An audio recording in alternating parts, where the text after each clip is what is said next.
जय गुरुदेव। प्रणाम सभी को। निरोग जीवन के महत्वपूर्ण सूत्र अध्याय 9। लास्ट टॉपिक में हमने पढ़ा था चरित्रहीनता की वृद्धि के बारे में कि तंबाकू खाने से चरित्रहीनता भी बढ़ती है, क्योंकि इंसान को सही निर्णय लेने की समझ नहीं रहती है। जब वो तंबाकू लेता है उसका बुद्धि विवेक सो जाता है और वो गलत कार्य कर बैठता है। आइए इसी श्रृंखला में आगे बढ़ते हैं। मनोबल का नाश करता। तंबाकू का नशा मनोबल को बहुत अधिक क्षति पहुंचाता है। इसका संबंध अधिकांश में स्नायु मंडल और मस्तिष्क के ज्ञान तंतुओं से है। ये सब अत्यंत सूक्ष्म और कोमल होते हैं और जब तक उनकी यह कोमलता, स्थिति, स्थापकता का गुण कायम रहता है तभी तक वे अपना काम सुचारू रूप से कर सकते हैं। धूम्रपान के रूप में हम जो जहर का घूंट पीकर शरीर के भीतर ले जाते हैं, उस विषाक्त गर्मी से ये कोमल अंग तपने लगते हैं और कुछ ही समय में कड़े पड़कर अपनी संवेदनशीलता को खो बैठते हैं।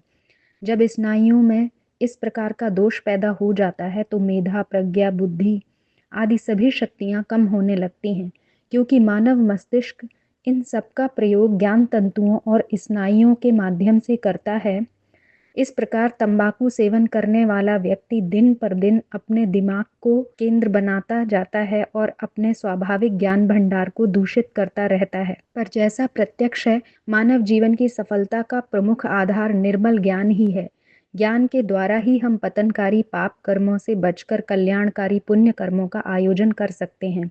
ज्ञान की सहायता से ही हम भले बुरे का विवेक करके उन्नति तथा प्रगति के मार्ग पर अग्रसर हो सकते हैं। संसार की उलझनों और हानिकारक परिस्थितियों में ज्ञान का काला धुआं हमारे इसी शुभ ज्ञान पट को मलिन और निकम्मा बनाता है। इससे बढ़कर अहितकर बात और क्या हो सकती है। संसार के समस्त विद्वानों और शास्त्रों ने ज्ञान को सबसे बड़ा श्रेष्ठ तत्व और कल्याण का मुख्य साधन बतलाया है।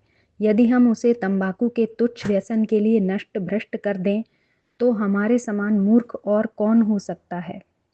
तो इस टॉपिक में हमें बताया गया कि इससे हमारे स्नायुओं पर भी बहुत अधिक प्रभाव पड़ता है, क्योंकि वो उनको भी क्षति पहुंचाता है और इससे हमारा मनोबल भी कम हो जाता है, हमारी प्रज्ञा, हमारी बुद्धि पर भी असर पड़ता है। तो इसलिए भी हमें तंबाकू नहीं खाना चाहिए। आज के लिए इतना ही। जय गुरुदेव। प्रणाम।